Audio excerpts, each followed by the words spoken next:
She passed out at a restaurant, and then she was taken to the hospital where she claims she was sexually molested. One man has been arrested, and Flores has filed a $10 million lawsuit against the hospital. Gloria Flores is here with her attorney, Spencer Ehrenfeld, and good morning to you both. Good morning, Campbell. Good morning. Gloria, take us through this. You're having dinner. You're at a restaurant. What happened? I was there with a girlfriend of mine. We had dinner, had a couple of drinks there. From there, we proceeded to go to the bar area, had a couple more drinks. We were dancing, we were having conversation. The next thing you know, I go to the bathroom, and that's the last I remember. So I passed out. You passed out, and you have no recollection of who called the paramedics or how you got from there to the hospital? I could hear my girlfriend calling out for me, but I could not respond. I was just paralyzed. As much as I wanted to say I was here, I couldn't. So are you suggesting that you think you may have been drugged at the, yes, at the bar? Definitely. You do? Yes. When you got to the hospital, do you remember receiving any treatment there at the hospital? Yeah, I do. I remember, I was pretty unconscious. Finally, when I started gaining some, I was becoming conscious about my surroundings. I still couldn't react. I couldn't move. I would feel, when they were putting the IV in. And then I felt when they were molesting me. And these were paramedics? These were people, whoever... EMT? Yes, whoever was in the emergency room. Okay, but not affiliated with the hospital. These were the people who transported you to the hospital? No, these were people at the hospital while I was in their care.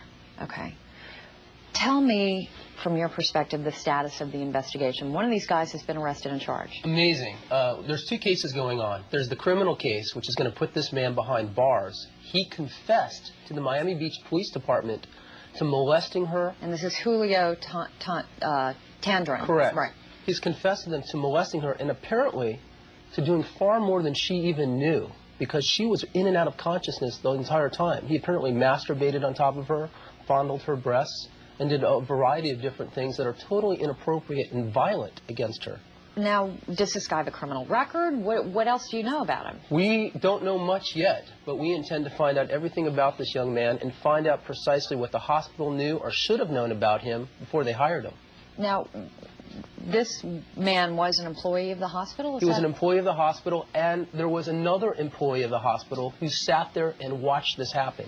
So where is this guy? We're trying to identify who this person is, and as soon as we can find out who he is, we're going to add him to the suit, because we feel he is as responsible for permitting this to happen and not stopping it as Mr. Tandron is for doing it.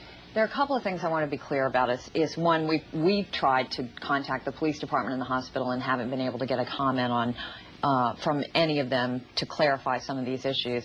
The hospital, if she was in fact drugged, the hospital would have her medical records, presumably, that would indicate some of what happened to her. Have they provided you with this? Strange as it is, she's been requesting the records for over a week. Has not been provided the records. We have subpoenaed the records, so the court will order them to produce her records. In Florida, every patient is entitled to their own medical records. Why it's taken them so long to give the records to their own patient is something we're looking into. We want to see the toxicology reports, the urine reports, the blood reports, and see what was in her system at this time. Gloria, I have to ask you this. You didn't report this right away. In fact, you went back to San Diego before you reported this. Right. Why? I was so out of it. I was still, 5 minutes after I opened up my eyes, it seemed like I was out of the hospital. And it took me at least a day to be able to finally regain full consciousness, and it finally hit me to realize this is what happened.